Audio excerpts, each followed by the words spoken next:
All right. Okay. This is Schott. She graduated from Warren in 2011, so she's now 20 years old.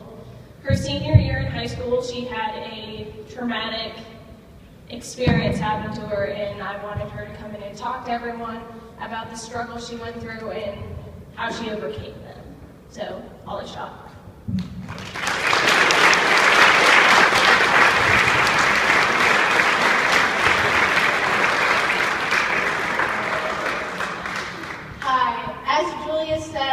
I graduated from Warren in 2011, and at Warren I played soccer, swimming, diving, and track, and sports were kind of my life. That's before I got hurt, just, my mad skills. And before September 18th, 2010, my future plans were to go to West Virginia University, play soccer, major in pre-dentistry for oral surgery, and that soon changed. On September 18th, 2010, I was playing a soccer game against Fairview High School, and Warren and Erie schools don't really get along, so we knew it was going to be a tough game. And I was really excited because I picked up my brand new soccer cleats that morning from the post office, and I was ready to show them off because they were really pretty. You can't see them in there, but you'll see them. And we were down 2-0, almost at halftime. And I knew that we had to pick it up. I played sweeper, which is the person that stands in front of the goalie. So I was kind of like, I had to be the boss. I had to stand like a brick wall, let them know that they can't get past us. And Fairview's forward was marking me, and ball came, and I went to head it, but so did she. She had about maybe 4 or 5 inches on me, a good couple pounds. I mean, I'm not exactly a tank. And she jumped before I did, so when I went to jump, her elbow was coming down, and it ended up going into my left temple. I don't really remember much from that point on. Apparently I did like a sweet 360 flip, and then I smacked my head off of the field, and I was unconscious for 5-10 minutes. And I remember waking up and thinking, why am I face down in the turf? And all I could hear was people telling me not to move, everything's gonna be okay. And that I didn't move. My coaches carried me off the field and put me into my parents' Tahoe, and they drove me to the hospital. I got x-rays on my neck to make sure I didn't damage my spinal cord or anything. And I got a CAT scan, was clear, no bleeding in my brain. And so the doctors just told us that it would be a severe concussion. And I was like, all right, I've had a concussion before. That was my 3rd and 4th concussion because I got 2 blows in one. And I thought, it takes about a week or 2 recovery. I'll be fine, no big deal. So I walked out of the hospital and I went home, and I just rested. And Sunday night, a couple of my friends came over to visit from my team to see how I was doing. As the night went on, I slowly began to lose the ability to talk. I knew what I wanted to say, but the words wouldn't come out. It was starting to stutter. And then by the time I woke up Monday morning, I couldn't talk at all. And that is really scary because I love to talk. Like, I'm a very social person. And I thought that I was never going to talk again. So I decided to go against my parents, and I went to school Tuesday because being home was really boring. Yeah, I know, I say that now, but they sent me home from school because I couldn't talk, and I kept dazing in and out, and I'd like fall asleep. And so they called my grandpa. He came and picked me up, and we went to the local pediatrician, and they told me just to take a week or 2 off until I could finally talk again. So slowly as the week went on, I could spit out a word or two, then different parts of sentences, and there's more. That's me unconscious, by the way. My dad thought I had only gotten the wind knocked out of me, but I never got back up. So he took a picture because he thought it was funny, I guess. And so the pediatrician told me that there was nothing really they could do for me, just keep checking in, making sure I could make sure I was progressing. And from then on, I did half days of school until October 31st. But before that, the pediatrician had recommended me to go down to Pittsburgh because Warren hadn't really experienced anything like that. The doctors here had never seen anything like it. And so the athletic trainer at the time got me into a neuropsychologist down at UPMC. She's one of the creators of the concussion test, the impact test, that a lot of you probably have taken. And so she was helping me. I took the concussion test down there. She said it was one of the worst results she's ever seen before. I completely bombed it. And that's when we knew that it was a bad concussion. And she was going to recommend me to a medicine doctor, I don't know what they're called, and try to control my headaches with medicine. But I wasn't scheduled until middle of November. And so I was just waiting for that to return to school full days. And we thought I was getting better. And on Halloween of 2010, I was playing Just Dance with my parents. And I remember feeling this really weird feeling in my left temple. And then I just dropped to the ground, and that was my first seizure. My parents drove me to the hospital. I remember screaming in pain. It felt like somebody was stabbing my temple with an ice pick. And they took me in, they hospitalized me overnight, and when I went to get up for the first time since I had been hospitalized, I couldn't walk. Like, I regained consciousness, but somehow in that time I was unconscious from my seizure. I lost the ability to walk. And that's really scary because how could I forget how to walk? Like, I'd stand up and I just tip over. My balance was completely gone. I had tremors, so the entire right side of my body would twitch. They diagnosed it as a non-permanent form of Tourette's. Except I didn't yell out cool swear words or anything. I wouldn't be able to talk when I twitched. So there's me on my walker, and that was the first step after a wheelchair to relearning how to walk. And I spent 6 months in intensive rehabilitation trying to relearn as fast as I could. I wasn't allowed to go to school, obviously. I couldn't walk. I was twitching. I had really bad headaches.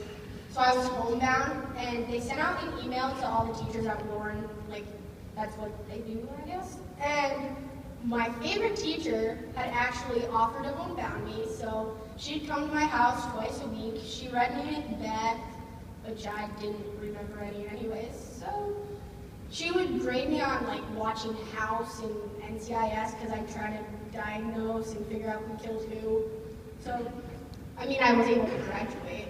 I went to a neurologist to try to explain the seizures and the twitching. And as soon as I walked in, he opened my file and he's like, "Oh my gosh, we share the same birthday. That means I have to take care of you." And I was like, "That's right. You have to take care of me." And so he started out putting me on different types of meds and tried to control my seizures and headaches, but he couldn't explain the tremors, really, which is why I got that diagnosis. The neuropsychologist and neurologist worked together, and I was sent to a vestibular therapist. And vestibular therapy is like balance therapy. It was at the Eye and Ear Center in Pittsburgh at UPMC. So I was going down to Pittsburgh once a week, and for vestibular therapy, and then I had physical therapy and speech therapy twice a week in Warren. They also recommended me to a neuro-ophthalmologist, which is it's like an optometrist, but studies more the connection between the brain and the eyes. When I had gotten hit, it damaged the nerves in my eyes. I don't have peripheral vision anymore. Before, when I used to look to the left, my eyes would go like this really fast. It's called nystagmus. So they had to give me special prisms in my glasses. I wasn't allowed to wear contacts to try to fix that. They also recommended me to a cognition therapist because that is how I used to write the top line.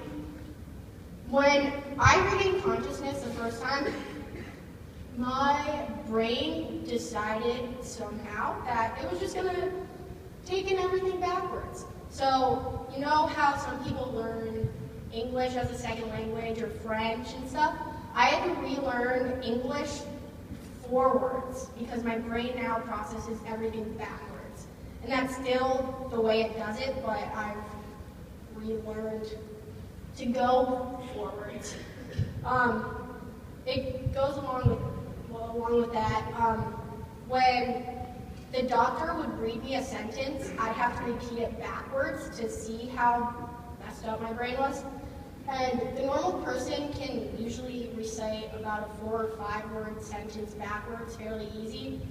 I can do like 8, 9 word sentences no problem because that is how I'm taking all the information in. Along with my therapy and going through all of this, I lost my best friend during that battle. My grandpa was there for me the entire time. He'd take me to doctor's appointments and therapy and pick me up from school, would always come check on me if I was home alone. And he lost his battle to cancer. And everything from that point on, I did for him because I know that he would want me to be strong and he would want me to get through this as well as I could. After I was able to walk again, they finally let me return to school, so it took about 6 months to relearn how to walk. I went from a walker to a cane. See my sweet cane? It was purple with flowers. It was my grandma's. And so after that, I finally was able to walk on my own. And I returned to school. I wasn't able to do anything really. I had 4 or 5 study halls because I had to drop all 3 of my AP classes. I was in AP Bio, AP Physics, AP Chem, and AP Calc. And I had to drop all of those, so I was going to school for art class, study hall, study hall, study hall, study hall, study hall. I think I had an English class, but I couldn't do anything because I couldn't read. And that was kind of when I realized my biggest struggle is I can't read out loud. Like, I know what the words say on a page, but I physically can't produce words. The connection between my brain and my mouth got cut. And so that's definitely the hardest part of this. My brocus area is what's damaged, which is the language center of the brain. I was able to graduate on time because I only needed 2 credits to graduate anyways. I had been an overachiever in high school for some reason. And so I was able to, with the help of my homebound teacher, and all my teachers at school were wonderful and so understanding. The school did so much to help accommodate me. No one had ever seen anything like this before, so it was kind of a learning experience for them in case they ever have to deal with it again. I was the class president and I was still able to speak at graduation. I had to memorize my speech. That took like 3 weeks. And the focus of my speech was defining moments. And it really hit home because I'm not letting my accident define who I am. I mean, it is a part of me that I can't change, but it isn't a reason to judge me or judge people like me. I had been accepted to WVU already, and after graduation, I was so excited to finally get out of Warren County. I'm sure that's how most of you feel. Yeah. And instead of taking a freshman 101 class at WVU, you're allowed to do these different activities. And I picked one where you go on a 10-day camping trip, and you could go whitewater rafting, rock climbing, hiking, canoeing, sleeping outside. Like, how hard could that be? Sit in a class all semester or go on a camping trip. So obviously I picked a camping trip. And the first night there, we had to take those really goony headlights, and we were all playing with the different settings on them, and mine could go like red to clear, and somebody's had a strobe setting, and nobody knew about my accident because I didn't tell anyone. I didn't think it was a big deal. And I dropped to the ground, had a seizure, and the next thing I know, I was waking up in the Morgantown Hospital, and my parents were on their way. So that was kind of the moment when my parents decided to take a step back and rethink me going away to school. And the doctors agreed that it would be best for me to stay home. They didn't even want me taking classes to begin with, but I wasn't just going to sit at home doing absolutely nothing. So I attended JCC. I was taking 9 credits a semester, so I wasn't even a full-time student. And I also started working at the YMCA with little kids. Apparently, working with kids is really good for people with brain injuries, and I love every moment of it. I still work there. The little kids have helped me so much, helped me become comfortable with myself again, and they're definitely the highlight of my day. And they'd be like, some kids would be like, Miss Holly, read me a story, and there's some kids that are like, don't you know Miss Holly can't read out loud? So then they'll read the story for me, and I'm just like, yeah. And I was still going to JCC and stuff. It was hard being the only person in my grade still home. And apparently some girls in high school thought the same. I started getting cyberbullied and made fun of for being home, for having brain damage, for not doing what I was supposed to do. It wasn't my fault that I got elbowed in the temple, that I wasn't allowed to go away to school. The doctors said I had to, otherwise I wouldn't have made it in college. I had neglected my physical needs for so long, neglected my emotional needs for so long to focus on my physical needs. Like, I thought relearning how to walk was important, talking was important, relearning to write was important, but I never really stopped to think about how it had affected me emotionally. And I fell into this really, really deep depression stage. I wouldn't go out of my house. The ridicule online kept happening, and to the point that the first time I cut the main artery in my wrist, and I just wanted to bleed out until I died. And my parents found me. And the second time, again, cut my wrist, and I ended up driving myself to the hospital.